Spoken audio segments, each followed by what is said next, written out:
आज जैसे ही सुबह सुबह दुकान पे आता हूँ, सबसे पहले अपने दुकान को साफ सुथरा करने लगता हूँ, क्योंकि चारों तरफ से अपने पास दुकान साफ करने के बाद एक आइसर गाड़ी आ जाता है जिसका आगे वाला टायर पंचर रहता है। मैं भैया को बोलता हूँ, भैया आगे वाला टायर पंचर है, तो भैया बोलते हैं कि ठीक है, जैक लगा के इसका टायर पंचर बना दो।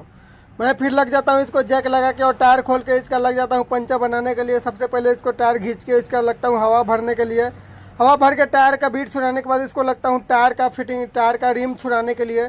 रिम छुड़ाने में मैं थोड़ा सा परेशानी हुई पर जल्दी से छोड़ दिया इसका रिम।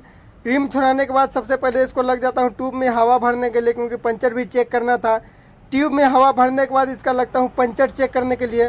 पंचर एक ही निकला था, फिर मैं इसको बफलिंग मशीन से फाइल मारने के बाद इसका पंचर भी बनाने लगता हूँ। कम से कम 1 से 2 मिनट लगता है सुलेशन लगाने के बाद इसका पंचर बनाने लगता हूँ। पंचर बनाने के बाद भैया बोलते कि ठीक है, इसका जब पंचर बना दियो कि भैया अभी टाइम लगेगा इसका गर्म पंचर बनाने में, तो इसका ग्रीस भी मार दो। तो फिर मैं लग जाता हूँ सॉरी इसका पंचर बनाने के बाद मेरे को इसको पैच मारना था, क्योंकि टायर में बोल्ट लगा हुआ था 10 mm का। तो भैया बोलते हैं कि ठीक है, एक 4 नंबर का पैच मार दो। तो मैं इसका फटाक से पैच मारने लगता हूँ अपने बफलिंग मशीन से घस के इसका पैच मार के, और भैया बोलते हैं कि ठीक है, इसका ग्रीस भी मार दो। भाई मेरे को इसका ग्रीस का आइसर गाड़ी 4 चक्के का मेरे को 150 रुपये देने को बोल रहे, 100 रुपये देने को बोल रहे थे ग्रीस का। मैं बोला आप कहीं भी बात कर दो, 150 रुपये से कम नहीं लगेगा। भैया फिर मेरे को 150 देने के लिए तैयार हो जाते हैं।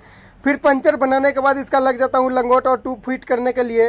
लंगोट और ट्यूब फिट करने में मेरे को 1 से 2 मिनट लगता है। सबसे पहले इसको लंगोट और ट्यूब फटने के बाद इसको लग जाता हूँ रिम में फिट करने के लिए। रिम में फिट करने के बाद आ जाता हूँ इसको हवा भरने के लिए। 110 पॉइंट हवा बोलते भैया कि 110 पॉइंट हवा भर दो। मैं बोलता हूँ कि भैया इसका टायर थोड़ा सा कमज़ोर है, तो कम से कम 90 से मैं 100 पॉइंट हवा दे पाऊँगा। भैया बोलते हैं कि ठीक है, 100 पॉइंट हवा दे दो। 100 पॉइंट हवा देने के बाद मैं लग जाता हूँ। अब उसका 100 पॉइंट हवा हो जाता है तो एक बाबू लोग आ जाता है स्विमिंग पूल का एक प्लास्टिक वाला लेकर के, जिसको बोलते हैं कि भैया हवा भर दो। मैं बहुत ही प्रेम और प्रतिष्ठा से इसका हवा भर देता हूँ, और ये लोग बहुत ही खुश होकर 20 रुपये मेरे को दे के चले जाते हैं। फिर मैं आ जाता हूँ मच्छी मार्केट में, क्योंकि मेरे को जिंदा रोहू का फ़ोन आ गया था कि भैया जिंदा रोहू आया हुआ है, आके ले लो। फिर क्या मैं आ जाता हूँ, फिर जासर लेने के लिए आ जाता हूँ। फिर मच्छी 1.5 किलो लेने के बाद आ जाता हूँ। टमाटर और अदरक लेना था, क्योंकि मेरे रूम में टमाटर और अदरक कम हो गया था। फिर आधा किलो टमाटर और 100 ग्राम लहसुन लेके फिर मैं आ जाता हूँ दूसरे काम पे। टमाटर थोड़ा सा गला और सड़ा था, फिर भी 80 रुपये किलो बता रहे थे। फिर भी मैं आधा किलो ले लेता हूँ, क्योंकि मच्छी में टमाटर ज़रूरी है।